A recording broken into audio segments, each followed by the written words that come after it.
unus vobiscum.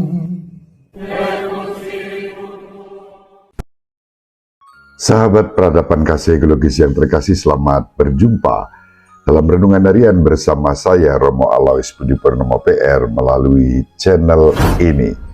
Semoga panjenengan selalu sehat, tetap semangat tanpa sambat, dan selalu bahagia kebahagiaan yang bersumber dari Tuhan Allah kita. Mari kita awali perjumpaan kita dengan bersatu di dalam doa. Dalam nama Bapa dan Putra dan Roh Kudus. Amin. Allah Bapa Maha Kudus, Engkau telah mengutus para nabi untuk memperingatkan umat-Mu agar kembali ke jalan yang benar. Semoga kami mampu dan mau menerima, mendengarkan teguran-Mu yang Kau sampaikan melalui Yesus Kristus, Sang Nabi Agung.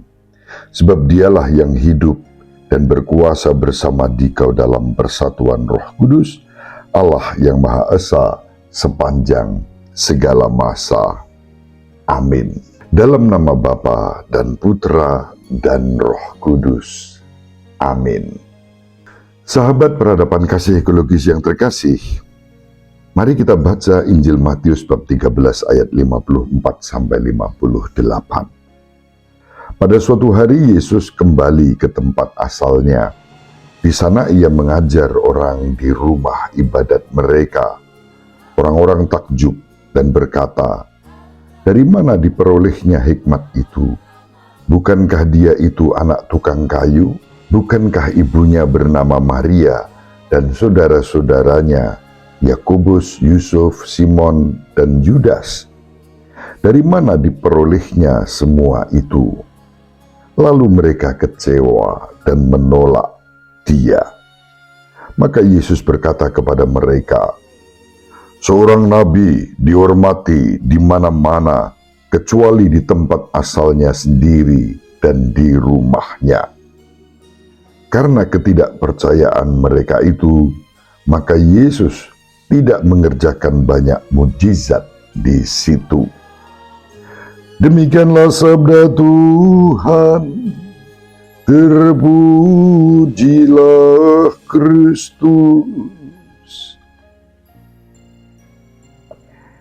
Sahabat peradaban kasih ekologis yang terkasih, sudah berkali-kali kita membaca perikop ini. Yesus kembali ke tempat asalnya dan mulai mengajar di rumah ibadat mereka. Versi Injil Matius langsung disampaikan respons orang-orang yang takjub. Tetapi rasa takjub itu tidak diikuti dengan iman, tidak diikuti dengan sikap rendah hati dan kemudian mengimani Kristus, melainkan justru menolak.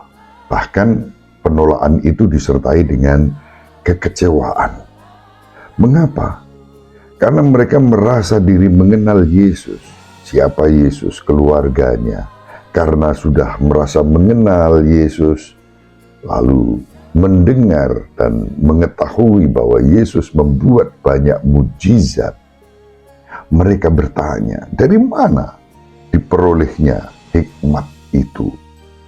Bukankah dia itu anak tukang kayu? Bukankah ibunya bernama Maria dan saudara-saudaranya Yakobus, Yusuf, Simon, dan Yudas? Dari mana diperolehnya semuanya itu? Mereka diliputi keraguan-raguan karena merasa diri mengenal Yesus, tetapi pengenalan yang negatif. Bahkan kemudian mereka dikatakan kecewa dan menolak Dia. Sahabat peradaban kasih ekologis yang terkasih, dari sini kita bisa belajar bagaimana kita mengenal Yesus.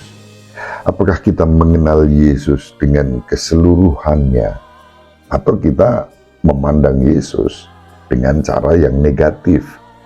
Kalau kita memandang Yesus dengan cara-cara yang negatif, ujung-ujungnya adalah kecewa dan menolak Dia. Dari sini kita bisa belajar Mari kita mengenali Yesus dengan keseluruhan utuh. Yesus bukan sekadar dengan latar belakang manusiawinya, keluarganya, saudari-saudaranya. Nah, disebut saudari-saudara di sini tentu bukan saudara kandung, melainkan sanak kerabat, itu yang dimaksudkan. Yesus putra tunggal Maria dan Bapak Yusuf, tetapi Ibu Maria dan Bapak Yusuf mempunyai saudari-saudara, sanak kerabat. Nah, keluarga mereka itu juga menjadi saudari-saudara Yesus. Sebagai sanak kerabat Yesus, bukan dalam arti sebagai saudara-saudari kandung.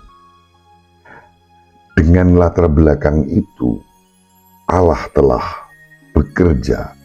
Siapa Yesus? Yesus tidak lain adalah putra Allah yang maha tinggi, yang menjadi manusia dalam diri Yesus.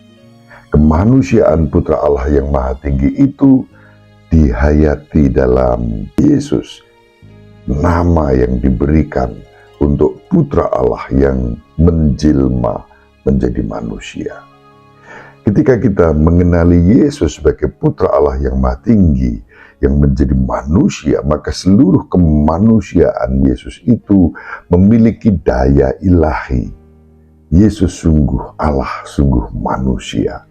Dan karena itu, karya-karya mujizat, hikmat yang dihadirkannya memancar, mengalir dari diri Yesus Kristus sebagai putra Allah yang mampu melakukan mujizat-mujizat dengan daya ilahinya. Pengenalan Yesus secara utuh membuat kita berserah kepadanya, dan penyerahan itulah yang disebut iman. Iman akan membuahkan pengharapan dan kasih kepada Kristus, kepada sesama, dan kepada alam semesta. Dengan demikian kita juga diberi rahmat untuk menghadirkan karya-karya Kristus itu di dalam kehidupan kita. Semoga kita semakin mengenal Yesus, sungguh Allah, sungguh manusia. Memang Yesus disebut sebagai Nabi Agung, tetapi lebih dari sekadar Nabi Agung, Yesus adalah Kristus, Putra Allah yang Maha Tinggi, yang telah menjadi manusia, Tuhan, dan Juru Selamat kita semua. Semoga iman kita kepada Kristus secara utuh, menyeluruh, membuahkan rahmat dan berkat untuk kita. Terima kasih, semoga bermanfaat. Ibu Maria dan Bapak Yusuf selalu mendoakan kita, sahabat peradaban kasih ekologis yang terkasih, bersama seluruh anggota keluarga dimanapun berada, dibimbing, dilindungi, dan diberkati oleh Allah yang Maha Kuasa, Bapa dan Putra dan Roh Kudus. Amin. Terima kasih, salam sehat, tetap semangat tanpa sambat, selalu bahagia, kebahagiaan yang bersumber dari Tuhan Allah kita. Salve, shalom, salam sejahtera, berkah dalam. Sahabat peradaban kasih yang terkasih, sampai jumpa pada episode berikutnya. Terima kasih atas kebersamaan kita. Salam peradaban kasih ekologis, berkah dalam.